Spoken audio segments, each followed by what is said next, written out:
Hello everyone, welcome to the channel Contract Simplified.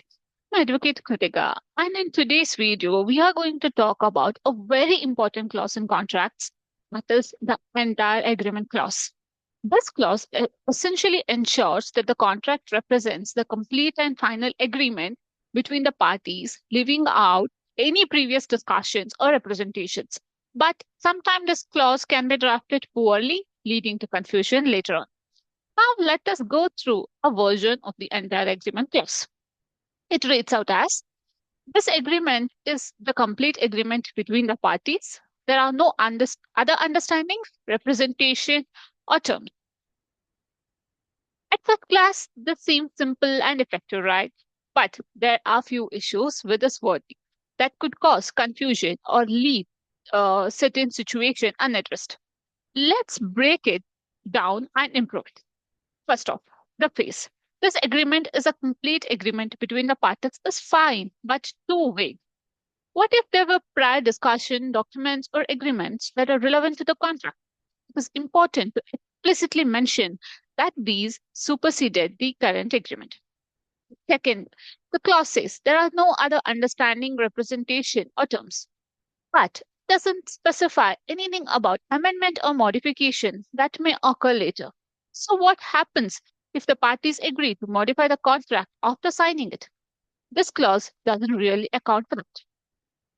Let's improve this clause by adding more clarity and coverage. This agreement, including but not limited to any amendments, addendums, SOW, attachments, annexures, and exhibits, constitute the entire agreement between the parties with respect to the subject matter hereof, superseding all prior agreements, understanding, negotiations, and representation, whether written or oral, regarding the subject matter. No representations were made or relied upon by either party other than those that are expressly set forth in this agreement. No amendments, modifications, or additional terms shall be binding unless made in writing and executed by both the parties. Now let's break down the improvements. We'll start with clarification of prior agreements. We specify that the agreement supersedes all prior agreements, both written and oral. This clears up any ambiguity about earlier conversation or document that might still be seen as relevant.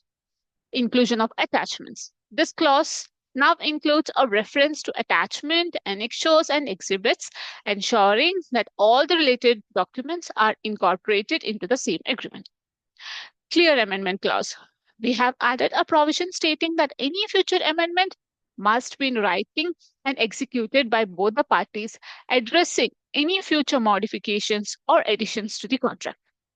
This way, the clause leaves no room for misunderstanding regarding the completeness of the agreement and its future modifications. So let's quickly summarize the three important points. First one, be clear about prior agreement. Explicitly state that the new agreement supersedes all previous one, ensuring there is no confusion with earlier documents or understanding. Second, include all relevant documents. Reference any attachment, annexures, or exhibit that form part of the complete agreement. Third, clarify the amendment process. Make sure it's clear that any modification or amendments must be in writing and signed by both the parties. A well-drafted entire agreement clause protects both parties by clearly stating the scope and ensuring no ambiguity about what constitutes the final agreement. And that's all for today's video. I hope this gave you a better understanding of how to draft an entire agreement clause that's through clear and legally sound way. If you found this video helpful, please like, subscribe, and leave any questions or comments below. I'm happy to help. Thank you for watching, and I'll see you in the next video.